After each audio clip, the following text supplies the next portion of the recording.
Então, senhoras e senhores, já de imediato teremos o primeiro painel com o tema O papel das instituições da República para a segurança jurídica e desenvolvimento da infraestrutura. Para moderar os trabalhos, convido Murilo de Aragão, sócio fundador e CEO da Arco Advice.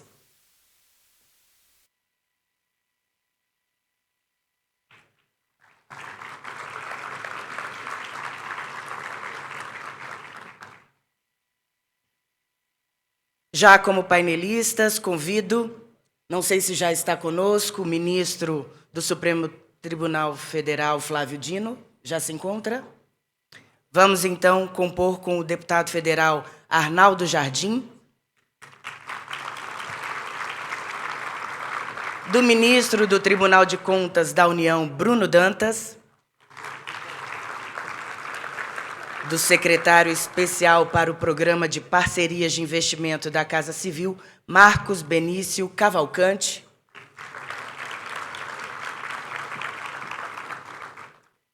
e vamos passar a condução dos trabalhos a Murilo de Aragão.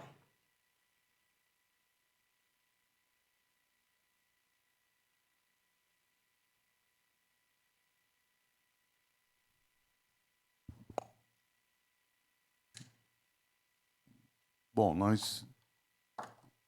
ministro Flávio Dino está chegando a caminho, já está subindo, então podemos aguardar aqui um instante enquanto o ministro Dino chega.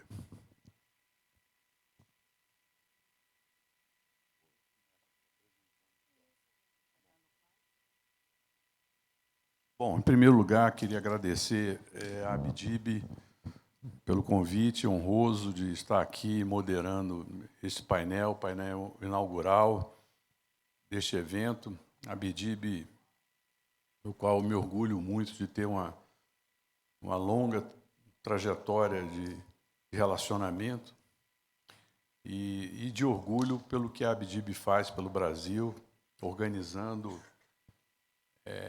o debate, os estudos e a proposição de políticas públicas na área da infraestrutura, da indústria pesada, e é inegável o papel relevante que a Abdib desenvolveu na industrialização do país nesses últimos anos. Então, agradeço ao Tadini, a Solange Ribeiro, também minha amiga de longo tempo, o presidente Geraldo, que já saiu, e aos meus parceiros aqui de painel, o doutor Marcos Cavalcante, o deputado Arnaldo Jardim, o ministro Bruno Dantas e o ministro Flávio Dino, que está chegando aqui.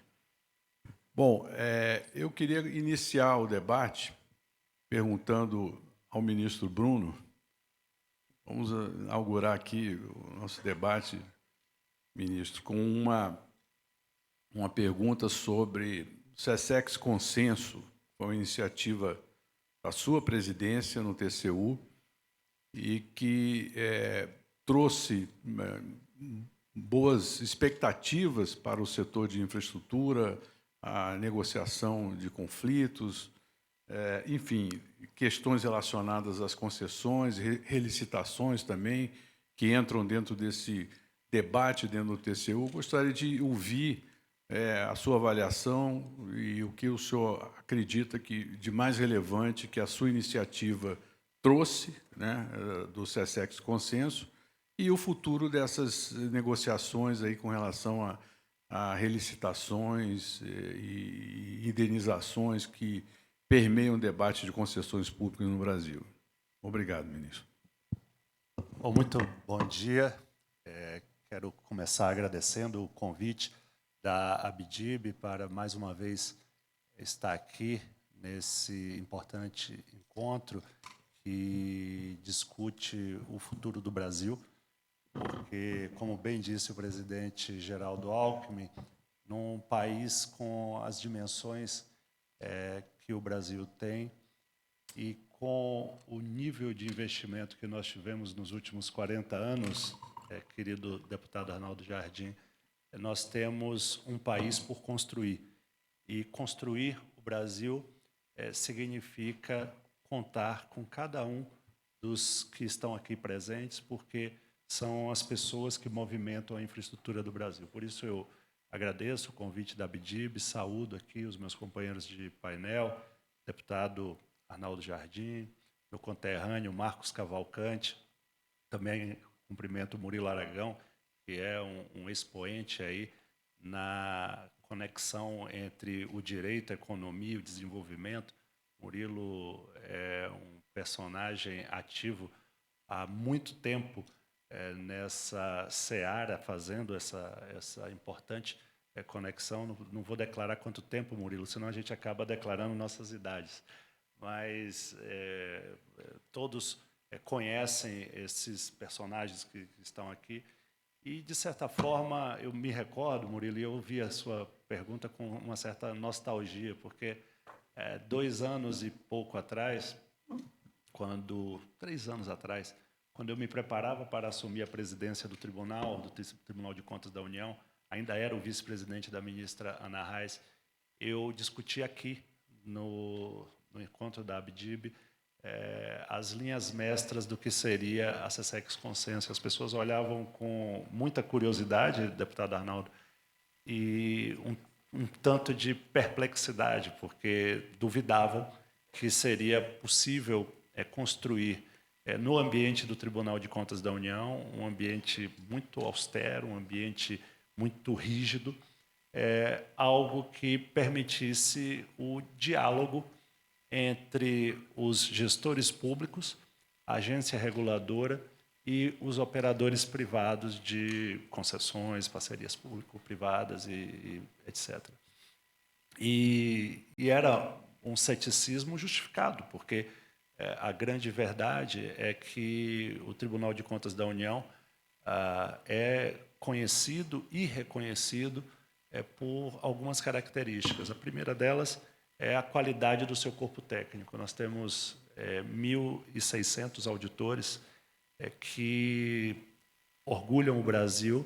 Hoje nós auditamos as contas da ONU, os 80 bilhões de dólares de orçamento auditável da ONU, porque tem uma parte do orçamento que é para missões de paz que não é auditável. Mas os 80 bilhões de dólares do orçamento da ONU é auditado por 3 países: França, China e Brasil.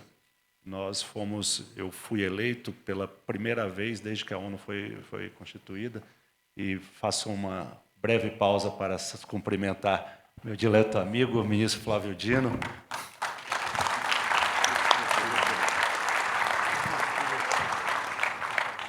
O ministro Flávio Dino chegou para equilibrar o painel, porque a Bahia estava aqui preponderando, viu, ministro Flávio? Mas com o reforço dele, o Nordeste agora está dando 2 voltas, viu, deputado Arnaldo? Bruno, eu sou filho de paraibano, então Olha aí, eu estou então estou na bancada nordestina.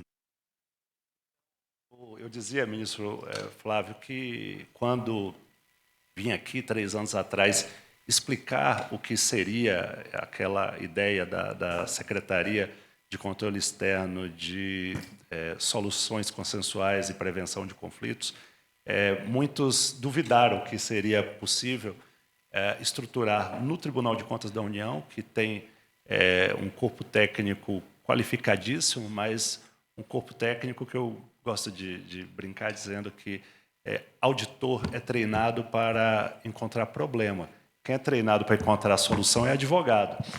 Então, eu explicava que, na verdade, o nosso esforço ali era treinar um grupo de auditores para, a partir dos problemas identificados nas muitas auditorias, fiscalizações, tomadas de contas especiais que nós promovemos, também pudessem enxergar soluções possíveis dentro de um parâmetro técnico e dentro de um diálogo republicano, porque ultrapassados aí os anos terríveis da Lava Jato, em que dialogar era crime, até sentar numa mesa, um agente público e um agente privado podia ser imputado ali um tipo penal, superada aquela triste era do Brasil, nós precisávamos reconstruir os ambientes institucionais de diálogo.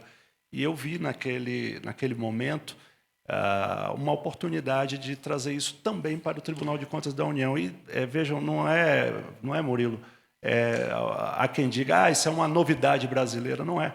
Eu tive a ideia de trazer isso numa temporada que fiquei na Sorbonne como professor visitante e dialogava muito com um professor francês, Loïc Cadier, e ele me explicava, olha, Bruno, aqui na França, quem analisa previamente a modelagem dos editais de concessões e parcerias público-privadas é o Conselho de Estado.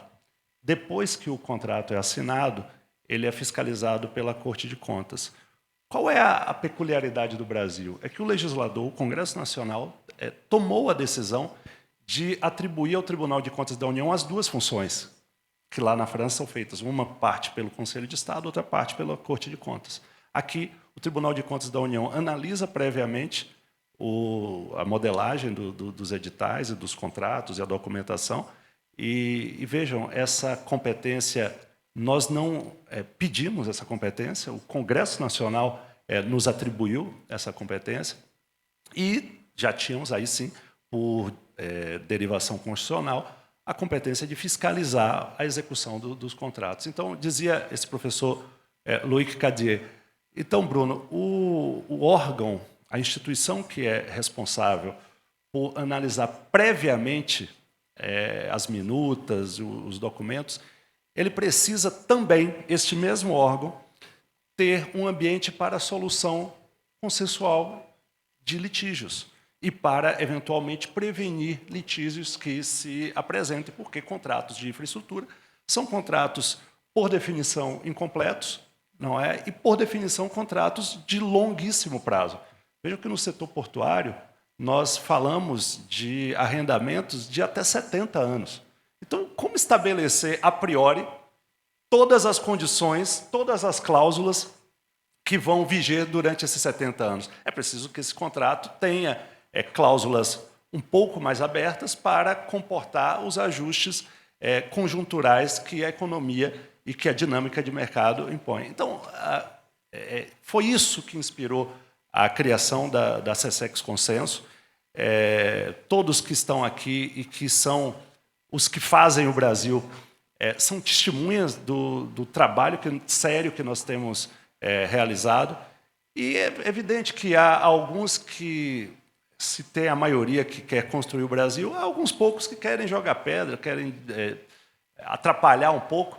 E eu não vou falar muito sobre esse tema, porque está sob julgamento lá do ministro Flávio Dino, lá no Supremo Tribunal Federal, senão ele vai achar que eu estou aqui distribuindo um memorial. Mas houve um questionamento de um partido que se apresenta como liberal contra uma solução de mercado para tentar resolver contratos desequilibrados. Eu até brinquei com uma parlamentar que integra a bancada desse partido, eu falei assim, deputada, eu quero lhe dizer que, se não houver uma mediação qualificada para resolver esses contratos, a solução o DENIT retomar as rodovias, a Infraero retomar os aeroportos. Então, eu não estou entendendo a agenda liberal por trás dessa ação que leva ao Supremo um questionamento sobre a constitucionalidade desse importante ambiente de mediação do TCU. Mas eu queria te dar, Murilo, alguns números, porque também não quero me alongar demais. Desde que foi instituída, a SESEX Consenso recebeu 38 pedidos de solução consensual. Desses, 8 foram inadmitidos porque não preenchiam os requisitos formais para o processamento. Dos 30 que foram examinados, 8 não, ou melhor, dos 30 que foram examinados, 4 acabaram sem acordo, 2 de aeroportos e 2 de energia. 20 tiveram acordo, 14 já homologados e 6 estão em tramitação. Eu sou relator da solução consensual da Fernão Dias. Devo levar ao plenário em mais ou menos 2 semanas, porque essa também é uma das características da negociação. Tudo tem prazo parametrizado. Então, todos os ambientes de discussão estão institucionalizados numa instrução normativa. a mesa dos trabalhos é coordenada por um auditor da SESEX Consenso, que é treinado. Eu mandei a nossa equipe para Harvard, dentro daquelas técnicas de negociação e mediação, aprender todo o instrumental necessário para conduzir um bom diálogo, criar um ambiente de confiança para que as partes apresentem as informações. Não é fácil para um investidor, para uma empresa, abrir as suas entranhas para um órgão de controle. Então, nós temos lá, instituímos uma declaração de não revelação e não utilização daquelas informações em fiscalizações futuras. Então, criamos um ambiente muito bem desenhado, em que, durante um prazo curto, a comissão tem que discutir e, eventualmente, chegar a uma proposta de acordo. Ultrapassada essa etapa, o processo vai obrigatoriamente, vejam que a lei ela cria a intervenção obrigatória do Ministério Público junto ao TCU em apenas 3 casos. Mas nós, por entendermos que a opinião qualificada do Ministério Público seria muito importante nessas soluções consensuais, nós tornamos obrigatória a participação do Ministério Público nas solicitações de solução consensual. E depois o processo sobe com um parecer da unidade de auditoria especializada, que seria responsável por fiscalizar aquele contrato, o parecer da SESEX Consenso, o parecer do Ministério Público, e vai para as mãos do relator, que obrigatoriamente precisa levar ao plenário para uma deliberação. Vejam, existe uma governança muito sólida, uma governança muito transparente desse processo, e isso resultou num número que vocês ficarão impressionados. O volume de ativos examinados na SESEX Consenso nesses 2 anos e meio de existência já ultrapassou 250 bilhões de reais. Nós otimizamos, ajudamos a otimizar contratos de rodovia, de ferrovia, de portos, de aeroportos, de telecomunicações, de distribuidoras de energia elétrica, de transmissoras de energia elétrica. Então, existe uma gama imensa de possível atuação da Secretaria da SESEX Consenso, porque ela foi pensada para criar um ambiente dialógico em que as partes se sentam à mesa sem hierarquia. Ali o auditor é igual ao diretor da agência, ele é igual ao dirigente ou representante da empresa concessionária, que é igual ao gestor público do ministério setorial ou do órgão governamental que está representado. Portanto, é um ambiente totalmente horizontal, em que se procura chegar a soluções que respeitem, claro, a lei, respeitem a Constituição, mas que tragam um novo ponto de equilíbrio para aquela relação que estava desbalanceada. Então, é um pouco isso que nós procuramos fazer. Os resultados têm sido muito expressivos. Felizmente, estamos conseguindo destravar investimentos importantíssimos. Havia rodovias, concessões de rodovias, o Gustavo está aqui, sabe, desde 2012, rodovias com seus contratos totalmente desequilibrados. Agora, já tivemos os primeiros leilões, definimos, ministro Flávio Dino, que quando a intervenção no contrato é muito profunda, para restabelecer a impessoalidade, seria preciso levar a mercado esse novo contrato, como uma licitação, como se fosse uma licitação com envelope aberto, em que já se sabe qual é a proposta da concessionária que está com o ativo em mãos, mas permitindo que o mercado avalie aquele contrato e diga se é possível aumentar a proposta, apresentando algo mais vantajoso para o poder público. Então, foi essa a ideia, são esses os resultados, e eu acredito muito nessa forma de atuação. Sem embargo, claro, da competência fiscalizatória do tribunal, que continua sendo feita com o mesmo vigor.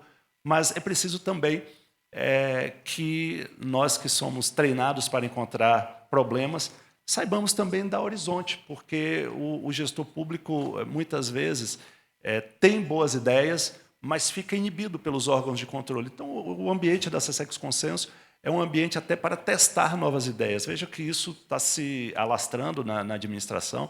As agências reguladoras, a NTT tem um ótimo exemplo, criou um sandbox regulatório para testar novas fórmulas. Então, tudo isso traz um ambiente auspicioso para quem já tem ativos em infraestrutura ou quem deseja investir em ativos de infraestrutura. Mas é a colaboração que nós temos tentado dar ao Brasil. Murilo, obrigado. Obrigado, ministro. Seguindo aqui, os últimos não serão os primeiros, mas serão os segundos. Os segundos, ministro Flávio Dino, um tema que preocupa muito o investidor brasileiro, o investidor estrangeiro, é a judicialização excessiva do país. São o ano passado eram 84 milhões de ações de tramitação. Esse ano, o CNJ deve anunciar uma redução de quase 4 milhões de ações. Então, vamos cair para 80 milhões de ações. E o debate da segurança jurídica é permanente. É um cálculo de prioritário para quem quer investir no Brasil. E quando se tem a percepção da insegurança jurídica, o investidor nacional prefere virar rentista, é mais fácil. Se tem uma receita garantida pelo Tesouro, juros altos, do que correr o risco de um investimento que pode amanhã esbarrar em questões judiciais, regulatórias. Então, como o senhor vê, na sua visão eclética, já que o senhor foi parlamentar, aliás, um dos mais brilhantes parlamentares que eu vi na minha longa trajetória de Brasília. O Arnaldo Jardim também. Eu digo que o Arnaldo Jardim é tríplice coroa, porque ele é ranking nos políticos, cabeças do Congresso do DIAP e elite parlamentar da Arco Advice. Então, e constantemente, todo ano ele ganha Mônaco, Grand Prix, Indianápolis e 24 horas de Le Mans. Mas o Flávio Dino, como deputado, foi extraordinário. Eu lembro aqui, eu sempre gosto de lembrar isso. Eu uma vez fiz uma entrevista com o ministro e ele queria ser candidato ao governo lá no Maranhão, né? E eu achava assim, puxa vida, um deputado do PCdoB querer ser governador no Maranhão, quer dizer, a terra de oligarcas, Sarney, e etc, etc. E fizemos entrevistas, eu e um finado Negreiros maranhense, e ao final da entrevista eu disse assim, ele vai ser governador do Maranhão, um dia será e vai ser uma bênção para o Estado, porque eu fiquei impressionado como ele conhecia, ainda vindo de uma formação jurídica, estruturalmente o Estado do Maranhão. Então, eu faço esse reconhecimento aqui, porque vale a pena confirmar a sua excelência quando parlamentar e desejando que essa excelência também prossiga como ministro supremo. Mas a minha pergunta é sobre segurança jurídica e como o senhor vê essa questão de endereçar um ambiente de maior previsibilidade e segurança para o investidor, principalmente de infraestrutura no Brasil.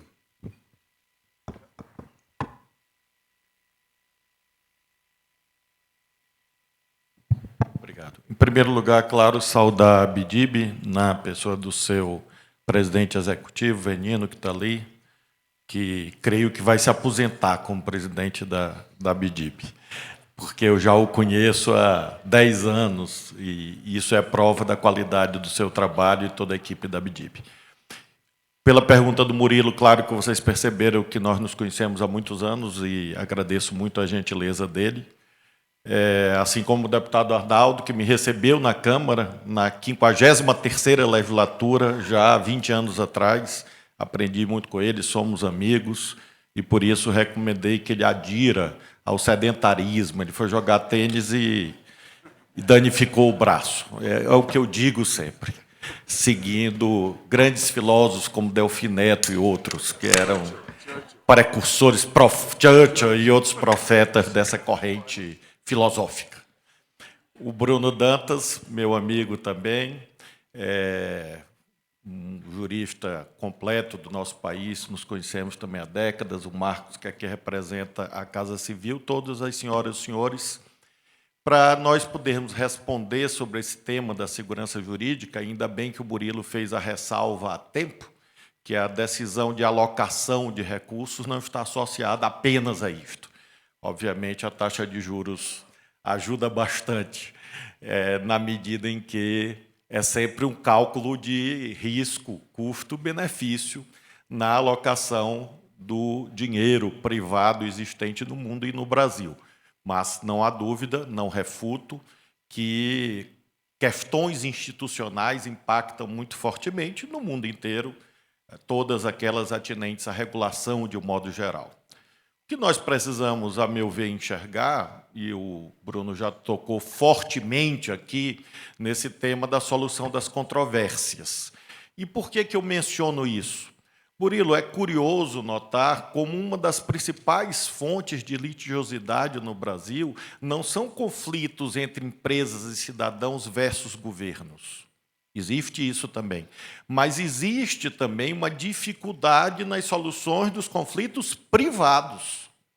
E mesmo esses mecanismos, a que o Bruno fez alusão, sofrem depois, às vezes, questionamentos judiciais de que não concorda com o resultado. Isso se dá em relação às agências reguladoras, por exemplo, próprio TCU, mas também eu tenho uma experiência recente em que há uma controvérsia muito aguda de décadas entre operadores do agronegócio brasileiro. Isso lateralmente repercute, obviamente, na infraestrutura, uma vez que o agro é grande demandante de crescimento de infraestrutura, sobretudo nos modais de transporte. E eu conduzi, Murilo, com muito cuidado, ouvi todo mundo, ouvi um lado, ouvi o outro, fiz reuniões em sequência, sempre ouvindo, e aí cheguei a um contorno de uma decisão que me pareceu boa. O tema, Arnaldo, é a moratória da soja. É um conflito no estado do Mato Grosso, mas que se estende basicamente a toda a região produtora de grãos no Brasil. Essa controvérsia surge há 20 anos atrás.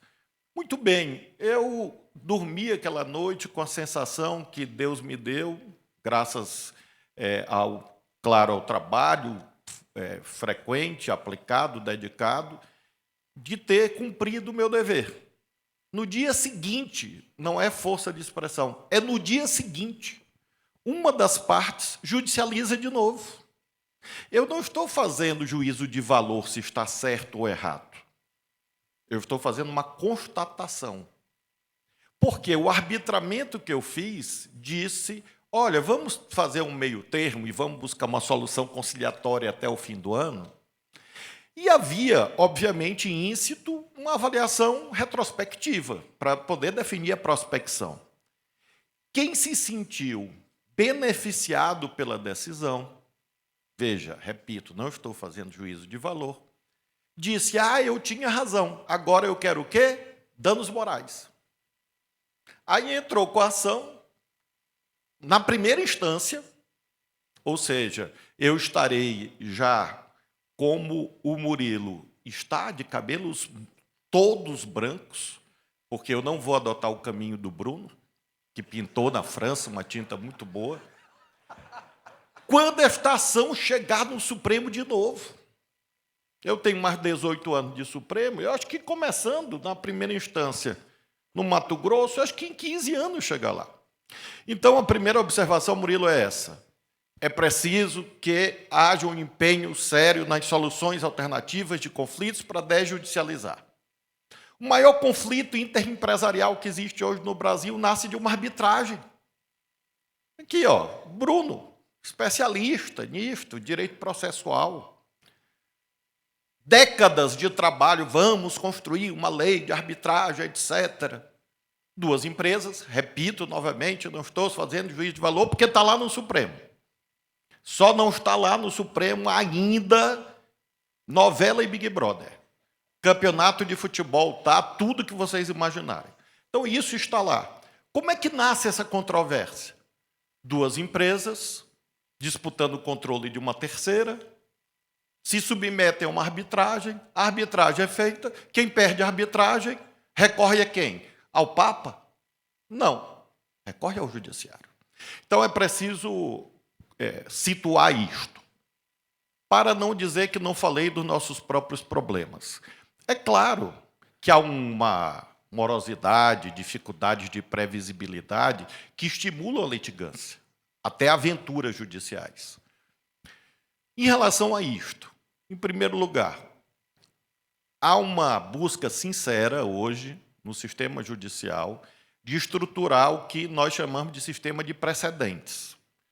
Por quê? Porque o precedente agiliza a solução e ele sim confere maior segurança jurídica. Previsibilidade não significa sempre ter razão. É previsível que você perca a demanda a partir do precedente. E aí você vai fazer uma avaliação de risco sua, já que o judiciário não pode impedir a pessoa de ingressar com uma ação judicial. Então, no que se refere à morosidade, há um esforço sincero, é difícil. Por quê? Porque é uma novidade no direito brasileiro, diferente do sistema norte-americano e outros. E o sistema de precedentes exige algo muito importante, que é você, o julgador, votar contra a sua convicção. Porque o sistema de precedente não extrai as suas melhores virtudes quando você concorda com o precedente. Aí é fácil. É quando você discorda e você se submete ao precedente. Eu tenho feito isso com muita frequência e dói na alma. Eu estou aqui, você ressalva e adere. E em relação, finalmente, a especificamente esse tema da previsibilidade, morosidade e precedentes, previsibilidade. Sempre a vida contém uma margem de imprevisibilidade, obviamente. O Bruno aludiu aqui a uma das razões. Os contratos de infraestrutura são incitamente incompletos, porque eles são de longo curso. E a vida é imprevisível. Uma tempestade diluviana no Rio Grande do Sul impactou contratos de infraestrutura. E quem é que ia antever isto? Queimadas em série na Amazônia e as colunas de fumaça chegando no Sudeste. Isso está previsto de modo concreto em algum contrato? Não, cláusulas genéricas que devem ser o quê? Interpretadas. Então, alguma margem de imprevisibilidade faz parte da vida, como essa da incompletude inerente aos contratos de longo curso, e nós temos fatores brasileiros. O Murilo falou de litigância, número de processos. Nós fecharemos este ano de 2025 com o menor número de processos do Supremo das últimas 3 décadas. Não significa que é bom, mas o Supremo, que já teve 110 mil processos em tramitação, hoje tem 18.500. Por que isso? Porque foram feitos esforços de décadas, precedentes, informatização, e fatores conjunturais foram mitigados, que são externos ao judiciário. Quando nós chegamos em 100 mil processos? Nós chegamos na era dos planos econômicos. Vocês sabem quando nós terminamos de julgar a última ação sobre o impacto dos planos das décadas de 80 em contratos? Semana passada. Um acordo feito com o Febraban, com o Instituto do Consumidor, etc., 40 anos depois do primeiro dos planos, que foi o Plano Cruzado. Então, a estabilidade monetária ajuda a diminuir a litigiosidade. Agora, surgem novos problemas. Tecnologia é um novo problema, porque surgem questões contratuais novas. Para o mundo empresarial, para o mundo do trabalho, numa escalada muito veloz. Nós temos um tema brasileiro que é a pirâmide demográfica, que se inverteu, já que as pessoas vivem mais, nasce menos gente, reconfigura o mercado de trabalho, imprevisibilidade na Previdência, responsabilidade fiscal, fluxo de investimento, decisões sobre a configuração da Federação Brasileira. Então, eu tranquilizo, assim, dentro do que for possível, tranquilizo para dizer, em suma, primeiro, já foi pior. Na era da hiperinflação, era pior. A imprevisibilidade total, absoluta. Impossível distinguir a remuneração de qualquer coisa no dia seguinte. Supremo com 110 mil processos. Tinha um colega nosso já aposentado, aliás, já falecido, que dizia, quem tem 10 mil processos não tem nenhum. Porque, enfim, ele faz o que dá e reza. Ora, você hoje tem, eu conduzo mais ou menos 1000 processos, é administrável. É possível distinguir mais ou menos o que cada um tem. E essa ideia de reconfiguração do sistema institucional, que é a nossa contribuição, mas dependemos, evidentemente, de outras agências de poder, sobretudo da política. Enquanto a política não se reorganiza, é claro que o Supremo fica sobrecarregado. Obviamente, porque a água corre para algum lugar. O rio Tietê deu de cara com a Serra do Mar, o que ele fez? Correu para o oeste. Eu digo, para cá não dá. Assim são os problemas da sociedade. Então, nós estamos julgando a internet. Censura, quer proibir, fechar, acabar a internet.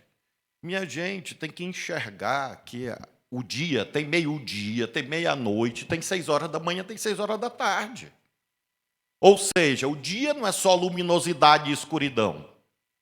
O dia tem as nuances, alvorada, ocaso, nascente, poente. E, às vezes, no debate público, se perdeu a capacidade de entender que tem hora que no céu está lá o sol e a lua. E, portanto, o sol não vai destruir a lua e vice-versa. Quando o debate se põe nesses termos, como está posto no mundo atual, ou é meio-dia ou é meia-noite. Tu é do lado do meio-dia, vem para cá. Tu é do lado do meia-noite, vem para cá. E vocês vão se matar agora.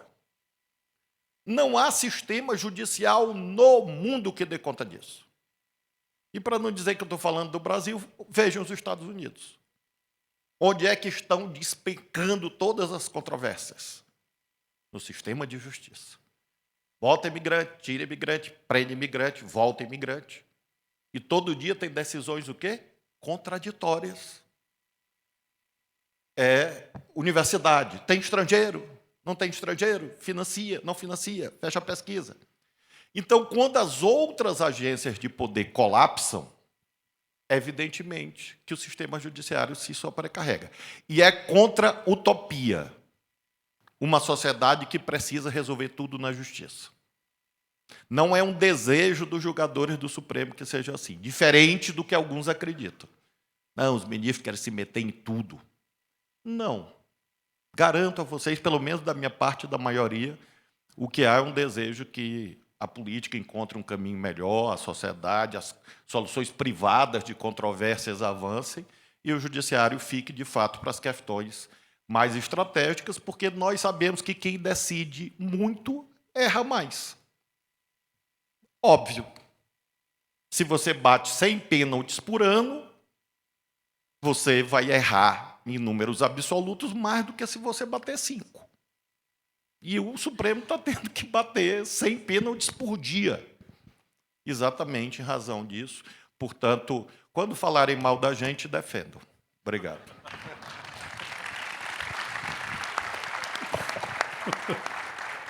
Muito bom. Muito bom. Deputado Arnaldo Jardim, nosso tríplice coroa, não coroa de coroa, né? Coroa de reconhecimento, né? O Congresso foi muito eficiente nos últimos anos em promover reformas várias, marco das ferrovias, terceirização, reforma trabalhista, enfim, tantas outras, e também na área de infraestrutura, questões como debêntures, o hidrogênio verde e outros. Como o senhor vê de hoje em diante, agora que nós já entramos numa fase pré-eleitoral, onde o debate está contaminado pela disputa eleitoral, essas outras pautas? Agora mesmo o presidente da Câmara cria a Comissão Especial da Lei dos Portos, né, uma nova Lei dos Portos, tem um debate da mobilidade urbana, do setor elétrico, e tem também a questão vetusta do licenciamento ambiental, que chega à Câmara novamente para a votação final. Como o senhor vê o progresso dessas pautas num ambiente de pré-eleitoral? Eu nem falo agora do mês, porque é o mês de festa junina, depois vamos entrar no nosso recesso, né? Enfim, então provavelmente não teremos grandes espaços para avanços. Além do mais, de que existe também, paralelo a isso, debate sobre a isenção do imposto de renda, a lei da inteligência artificial, e agora esse debate sobre IOF, que também pode sobrecarregar a pauta legislativa.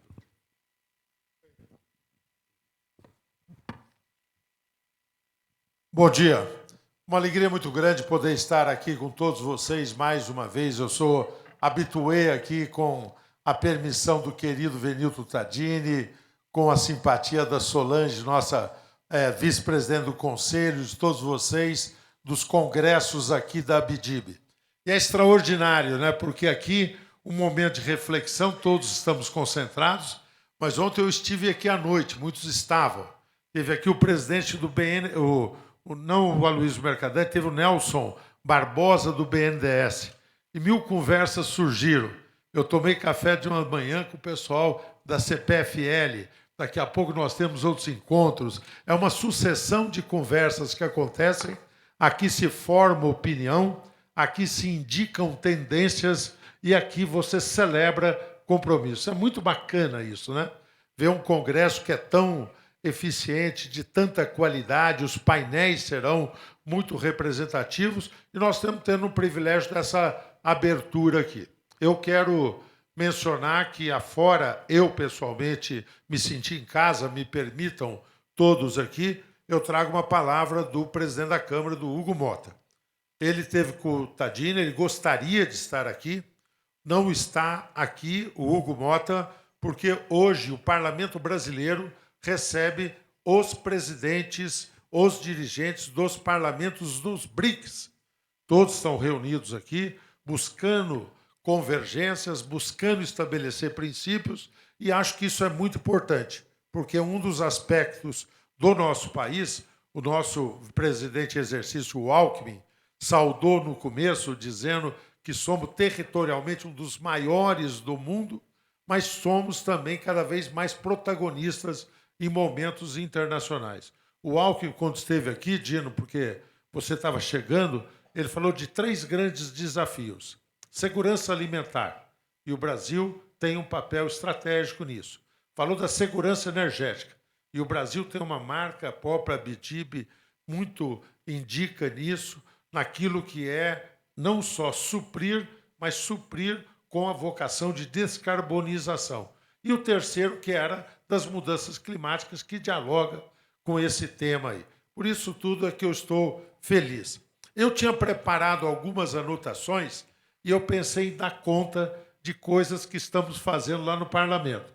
E cada uma delas foi acompanhado diretamente pelo Executivo, num diálogo que, entre tantas pessoas, teve o Marcos Cavalcante como uma das pessoas mais proeminentes ali, representando o ministro Rui Costa e a Casa Civil. Do ano passado para cá, nós tivemos oportunidade de juntos tratarmos de alguns temas que me parecem absolutamente relevantes, indicativos e estimuladores da nossa economia, particularmente para nós que acreditamos que políticas sociais compensatórias são importantes, programas de combate à miséria devem ter a nossa solidariedade, mas nós não podemos ver o país achar que isso é solução, querido Bruno, um grande abraço, que isso é solução para o nosso país. O que muda o patamar do país, da nossa produtividade, do desenvolvimento, são realmente investimentos na infraestrutura. Eu estou dizendo porque não há como evitar, meu caro ministro Flávio Dino, particular amigo, e que nos orgulha pelo que está fazendo, um dos debates hoje mais agudos que tem a sociedade brasileira. Eu capto isso onde vou, que é o seguinte: uma necessidade de trabalho e, por outro lado, uma falta fantástica de pessoas para trabalhar. Nós estamos vivendo isso e cada um de nós será capaz de indicar exemplos. Eu estive no Congresso da Associação Brasileira do Supermercado. O supermercado identifica a necessidade de 30 mil pessoas para trabalhar. As pessoas não têm se disposto a isso porque muitas vezes não querem abrir mão de participação em programas sociais, em receber alguns benefícios para poder assinar uma carteira de trabalho.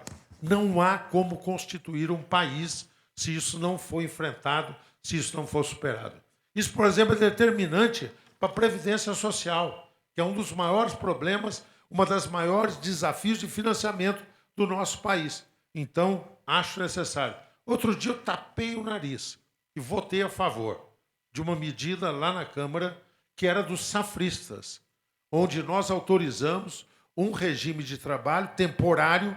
Nós estamos falando particularmente do agro, mas não só do agro, mas, obviamente, para todos entenderem, é do café, do sujeito que vai apanhar laranja, que cada vez mais tecnificada, mas ainda existe mão de obra, e nós votamos que a pessoa pode ali ter um regime temporário, Murilo, e não perder os benefícios sociais.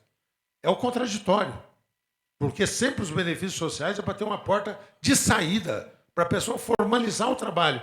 Então, nós vamos ter que ter essa tolerância para não estimular algo que seja profundamente danoso. Eu estou dizendo isso porque, na minha anotação, eu me lembrei, a Solange facilitou um pouco meu trabalho quando fez menções iniciais, mas que do ano passado para cá, nós conseguimos votar o programa Mover.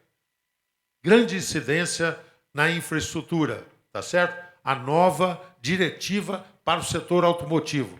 Mobilizou bilhões de investimentos.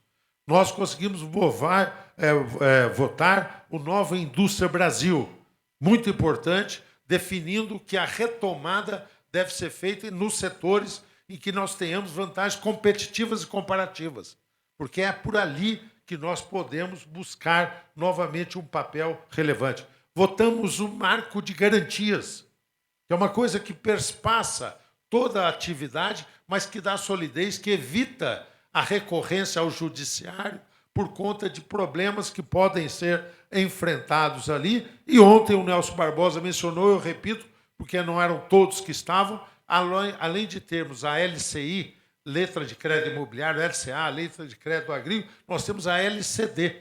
Isso significou uma possibilidade de fortalecer o BNDES nas suas linhas ali de desenvolvimento que dialogam. Então, eu poderia, alguns que eu estive muito diretamente envolvido aqui, vocês sabem, nem vou passar com detalhes, mas o combustível do futuro, o marco regulatório do hidrogênio, as debêntures de infraestrutura, o PATEM, para dizer que isso acho que empurra a gente num bom sentido. O Murilo me pergunta, e agora, Arnaldo?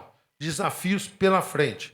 Não há como ignorar que nós estamos tratando da medida provisória 1.300, tá certo? Que é uma reformulação do setor elétrico, abre novas diretivas, tem assuntos como o corte da geração renovável, chamado curtailment, tá certo? Que não está equacionado, nós vamos buscar tratar disso ao longo desse debate. Nós temos uma questão relevante agora, que é complementar o combustível do futuro, que o combustível marítimo e outras medidas mais vão ser tratadas, mas eu daria muita relevância à discussão sobre licenciamento ambiental. Nós vamos enfrentar a discussão do licenciamento ambiental com muita tranquilidade. Primeiro, porque temos convicção de que o Brasil tem a legislação ambiental mais completa e rigorosa do mundo. O Código Florestal, o Flávio, me permita assim mencioná-lo, era deputado federal, participou ativamente desse debate lá, com protagonismo, para ressaltar a sua presença. Nós enfrentamos entidades ambientalistas que diziam que o Código Florestal era devastação. E hoje todas as entidades ambientalistas pedem plena aplicação do Código Florestal e todos nós sabemos que o Código Florestal não tem paralelo do ponto de vista de rigor com nenhuma outra legislação ambiental do mundo, quando determina ao privado que mantenha de 20% a 80%, dependendo do bioma, da sua área intocável. É algo impensável em outros países, isso geraria um grau de intervencionismo estatal e tudo mais. Tal. Então, nós vamos enfrentar a questão do licenciamento ambiental propositivamente, até porque a proposta que do Senado veio, depois de aguardar 4 anos, tinha ido da Câmara há 4 anos atrás, ela é muito mais processual, não tem abrandamento de exigências, é os procedimentos para fazer isso. E um segundo tema, Murilo, que aí menciono, é algo que a BDIV teve, e eu agradeço mais uma vez ao Conselho Diretor, Venilton, todos, porque é o que eu relatei e fiz isso em diálogo, Marcos sabe disso, com todos os detalhes, o aperfeiçoamento do marco de concessões e PPPs. Compartilhamento de risco, contrato tripartite, STEPIN, tá certo? Possibilidade de intervenção, relicitação, não vou me demorar, mas muitas das questões, para ser rigoroso, ministro Flávio Dino, nós identificamos e fizemos isso junto com o Executivo, aquilo que de concessões e PPPs se demanda o Judiciário, os principais problemas estão todos tratados na proposta que nós aprovamos. Mas aqui o debate ficou muito mais amplo do que um relato, como eu estou fazendo. Quando o nosso Bruno Dantas, que teve que sair, mas nos brindou com a sua fala, falou da experiência de consenso, de práticas, quando aquilo que mencionou ao final o ministro Flávio Dino disse o seguinte: tudo bem, nós estamos melhorando, tudo bem, nós estamos diminuindo, mas é da política que vem o contraditório, que vem as disputas. Eu queria, para você que é um grande analista, Murilo, dizer o seguinte: sabe que o momento que nós conseguimos votar o marco de concessões e PPPs foi um dia na Câmara, às 11 horas da noite. É lógico que o ato de votação era o término de todo um processo. Era o término de todo um processo, né? Então, ele estava amadurecido ali e ele iria. A matéria foi votada, mas foi precedida de um debate que chegou de esforço físico, empurrão, dentro do plenário da Câmara antes, porque das 6 horas da tarde até às 10h30 da noite, o debate foi sobre a questão do ramagem. O processo do ramagem, se a Câmara ia intervir, se ia pedir que não, que ficasse a ramagem, tudo mais tal.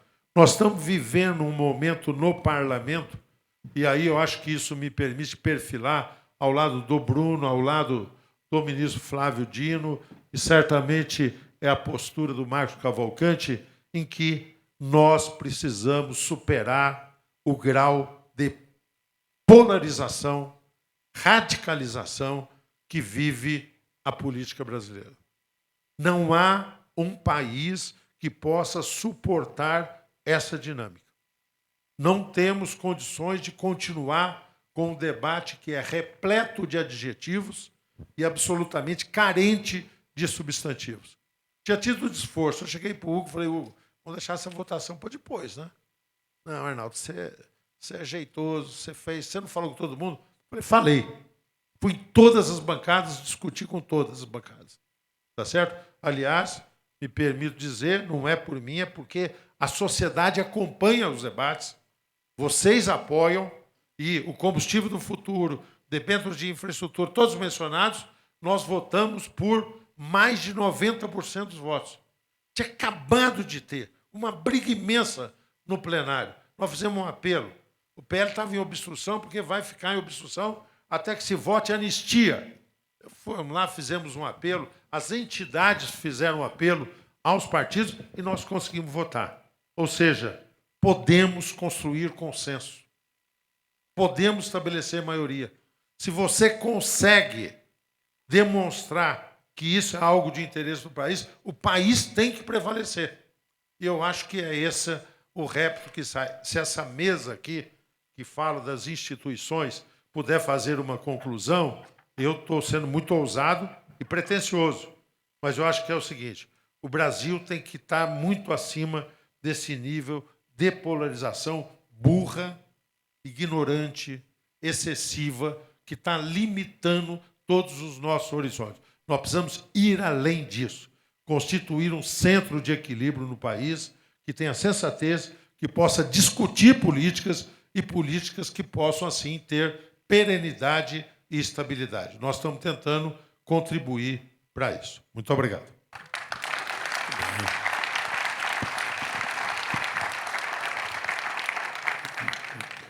Muito bom.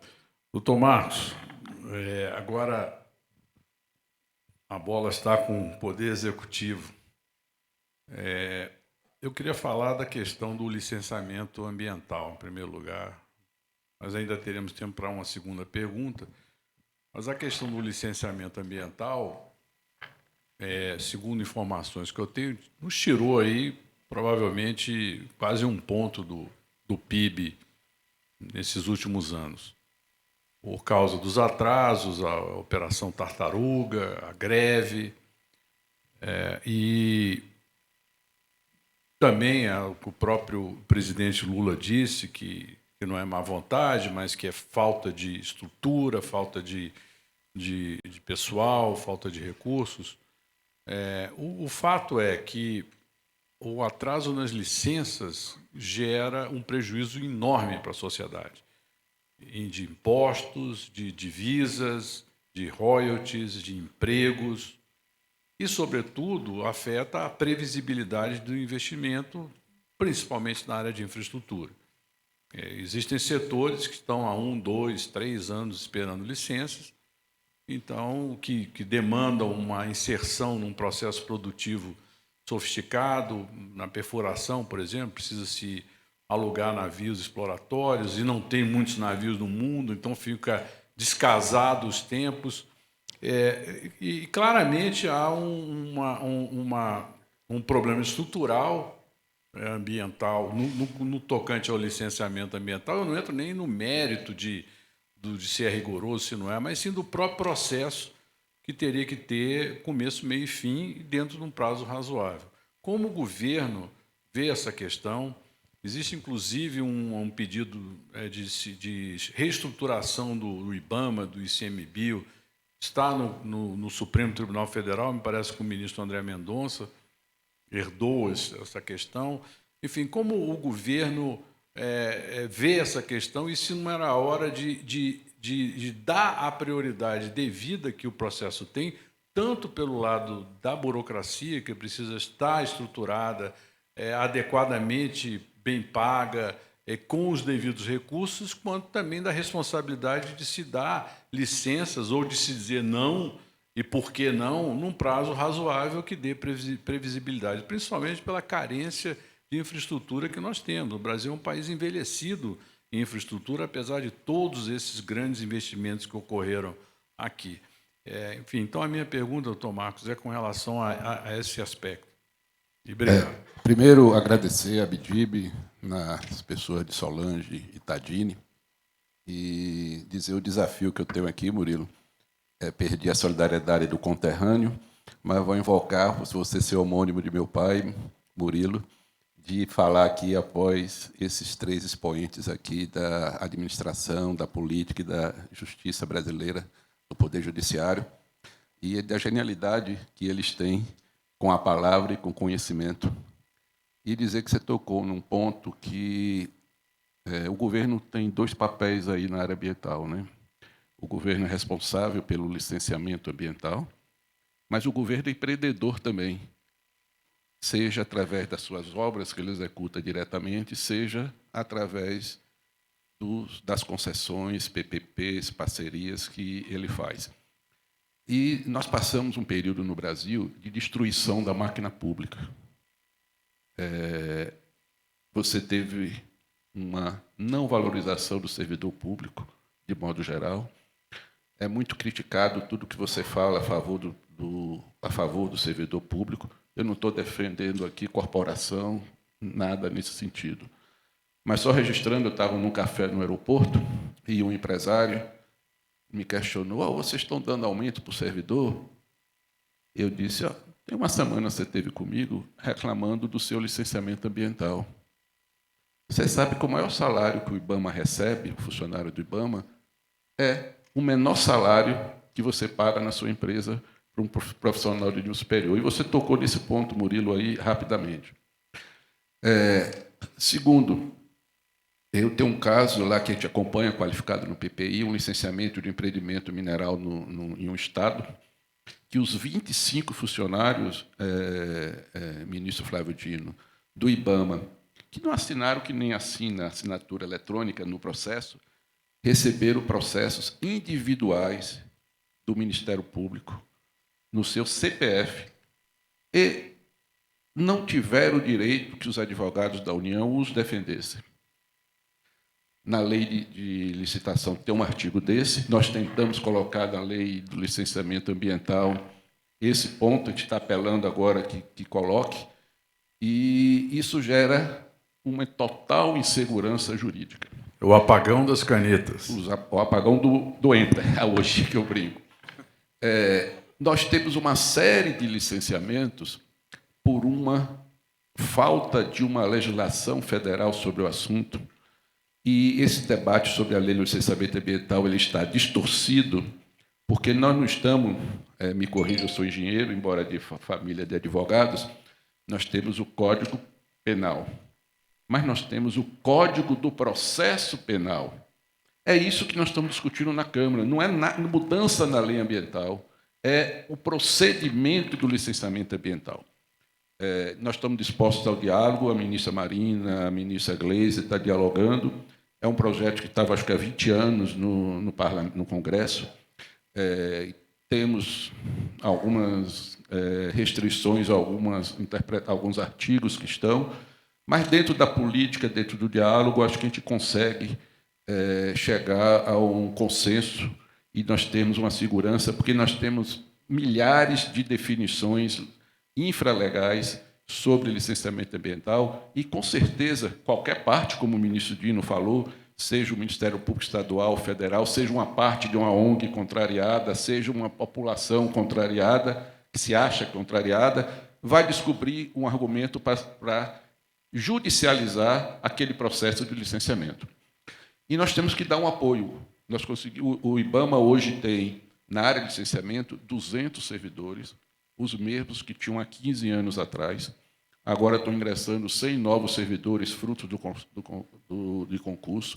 Nós estamos fazendo um mapeamento de toda a atividade da área de licenciamento, com apoio da Confederação Nacional da Indústria, reconhecer aí o presidente Alban e os empresários que estão apoiando. Nós vamos dotar o IBAMA dos equipamentos mais sofisticados que tiverem, inclusive de inteligência artificial, e nós estamos criando uma relação não só do governo, onde a gente está criticando os nossos colegas de governo do IBAMA, mas dos empresários, dentro desse ambiente que o ministro Bruno Dantas falou, de abrir para uma discussão. E detectamos problemas também da qualidade dos projetos. Porque nós não temos uma demanda muito grande e as empresas contratam áreas de projetos ambientais que muitas vezes são aquele deputado Arnaldo Jardim que conclui para receber o dinheiro, protocola, faltando uma série de instrumentos para cumprir o prazo.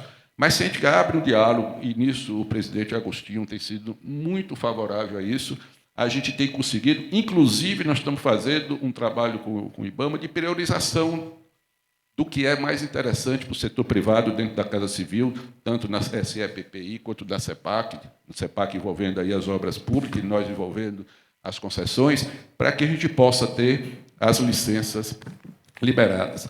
E tem muito aí também que se culpa. Vou dar o caso do meu estado. Eu era subsecretário há 15 anos na Bahia e tinha uma famosa linha de transmissão, o ministro Fábio Dino, que ligava a cidade de Poções ao estado do Espírito Santo. Foi licitada pelo governo federal, foi ganho por uma empresa estatal na época, Chess, só que o traçado passava por um lugar chamado Reserva Pau-Brasil, Monte Pascoal. Impossível ser passado numa reserva uma linha de transmissão. O único lugar possível estava ocupado pelo gasoduto Gazene. E energia elétrica e gás não se combinam. E se demorou 10 anos para se convencer a ANEEL, na época, a cancelar o contrato, relicitar, e só agora, recentemente, a gente espera que no próximo mês, justamente falando de Solange, a Neoenergia foi a vencedora, a linha de transmissão vai estar pronta após mais de 25 anos. Mas, às vezes, pela aquela falta de conhecimento ou de diálogo com os órgãos ambientais, ou ter uma legislação ambiental clara do que é possível ou não, antes de se fazer o empreendimento. Não é você lançar um empreendimento e depois eu vou lá ter que resolver de qualquer maneira no licenciamento ambiental, seja no IBAMA, seja no órgão estadual. Mas é um problema que nós temos, agora temos que enfrentar desta maneira e, principalmente, de garantindo uma sustentabilidade, uma proteção do meio ambiente, nesse, como o vice-presidente Alckmin falou, que é um dos fatores do mundo que o Brasil é protagonista nessa ação. Muito obrigado. Muito bom. A questão da estrutura das autoridades ambientais é muito importante. É muito, assim também como muitas vezes a gente nota um desejo da burocracia de fazer política de Estado e não política de governo. E isso nós temos que cada um estar no seu quadrado.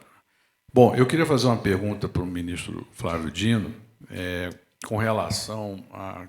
Quer dizer, que tangencia um pouco a questão das emendas parlamentares, né?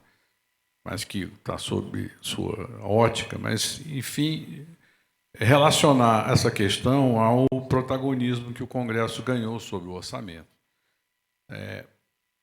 Antes, o Congresso tinha, basicamente, era um carimbador do orçamento, né? E as emendas dos parlamentares, eu me lembro, eram discricionárias do presidente da República e usadas até para a construção de bases políticas. O final do ano em Brasília era um corre-corre, todo mundo querendo executar suas emendas, pedindo, pelo amor de Deus, para não virar o ano sem um empenho, enfim. Aí as questões foram mudando e chegaram ao quadro atual. Esse quadro atual ele indica uma nova institucionalidade entre os poderes, e que alguns dizem que é um semipresidencialismo de fato, né, ou um semiparlamentarismo de fato, e que é também, vamos dizer, agravado, ou não digo agravado no sentido negativo, mas que tem como ingrediente adicional a judicialização que vem do próprio Congresso junto ao Supremo Tribunal Federal. De 2014 até 2024, foram 800 ações promovidas por partidos políticos contra decisões do próprio Congresso, forçando o nosso sistema a também quase que colocar o Supremo como uma Câmara Legislativa.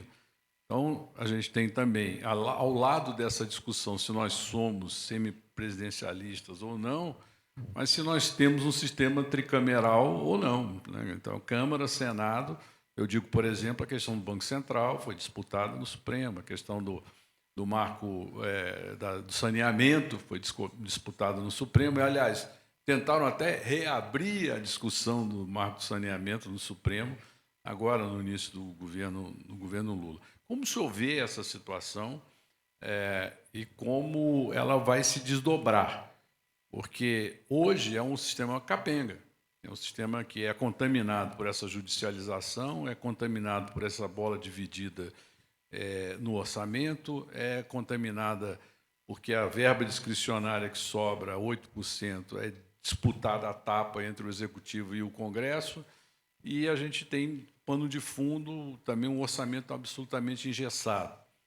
E como o senhor vê esse desdobramento a partir da sua experiência no Executivo, no Legislativo e no Judiciário? Bem, em primeiro lugar, eu quero me associar a essa preocupação geral quanto ao licenciamento ambiental e a legislação ambiental de modo geral. Como lembrou o Marcos, os governos também têm que licenciar as suas obras. E eu lembro de 2 fatos quando governei o meu estado. Uma para construir um grande hospital na região metropolitana. Um órgão federal me pediu para cavar 120 buracos para procurar a ossada de dinossauro. Os 120 buracos foram cavados e não apareceu, infelizmente, nenhum dinossauro, mas o hospital atrasou 8 meses a obra. Mas está lá de pé. E a outra foi o nosso Porto do Itaqui, que é o 4º ou 5º porto mais movimentado do Brasil. Um belo dia, o presidente do porto chega e diz, vai atrasar a licença. Eu disse, por quê, querido? Não, tem o debate de quem licencia na água, quem licencia na terra. Eu digo, isso eu resolvo. Ele disse, mas tem que fazer o laudo. Eu disse, qual laudo? Arqueológico. Arqueológico de quê, querido? O porto está lá, laudo arqueológico marinho, porque diz que havia boatos de que um navio espanhol, português, havia naufragado ali há 300 ou 400 anos e tinha uns baús de moeda de prata, ouro. Foi feito o laudo e não tinha, infelizmente, nenhum baú já pronto para averbar o Tesouro Estadual, mas não apareceu. Então, eu realmente creio que, como tudo na vida, a virtude está no meio termo. Não pode ser sem licença. O setor privado brasileiro sério quebraria se não houvesse licença de nada, porque a concorrência ia ser o seguinte, quem ia ganhar as concorrências ia ser o crime organizado. Quanto mais picareta, mais safado, mais consegue aportar recursos. Então, não pode existir um mundo sem regulação. A instância mais íntima da sociedade, que é o casamento, é regulado. Às vezes, muito regulado, como o meu. Mas tem lei, tem regra. Ninguém pode fazer o que quer nem dentro da sua casa. Tem licença dentro de casa para tudo. Então, nem uma coisa nem outra. E acho que o Arnaldo situou bem o problema, que é a dificuldade de construção desses meios termos. Eu estava lá quando nós começamos a debater o Código Florestal.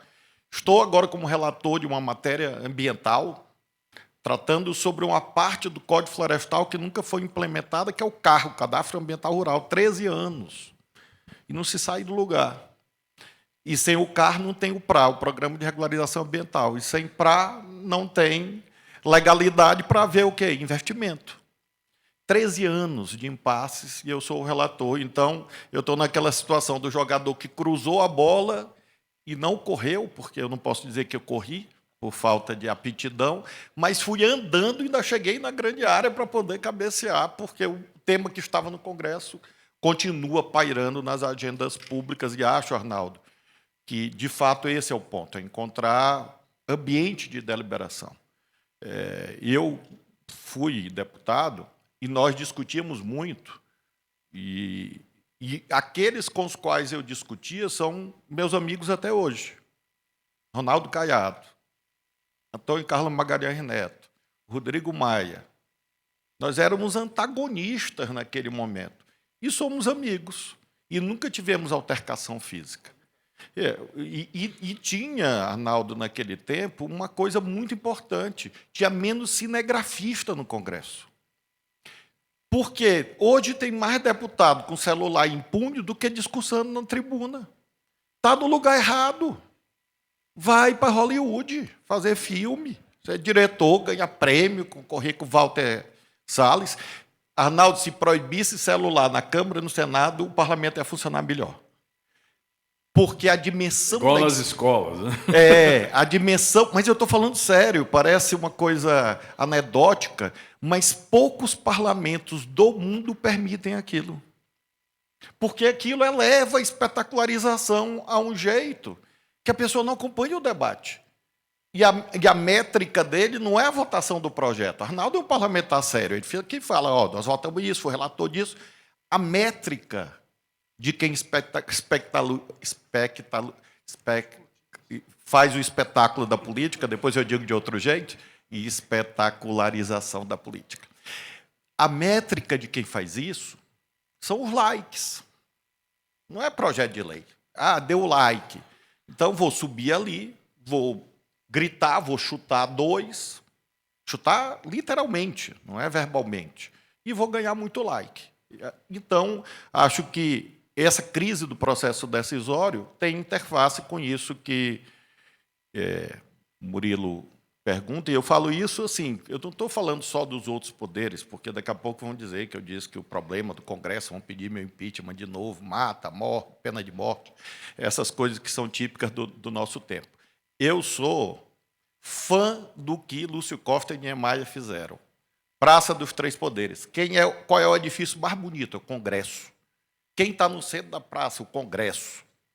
Está lá, Lúcio Costa, Niemeyer. Monumento de pedra de uma visão institucional. Então, não se trata de criticar para destruir, pelo contrário, é para afirmar a instituição que ajuda o conjunto dos três poderes, e isto serve como moldura para a resposta objetiva ao Murilo. O tema das emendas. Eu fui deputado, fui senador, fui governador. Então, eu pedi emenda, eu paguei emenda. Então, sei que as emendas são importantes. Claro que elas são importantes, porque o país é grande. 5.570 unidades federadas.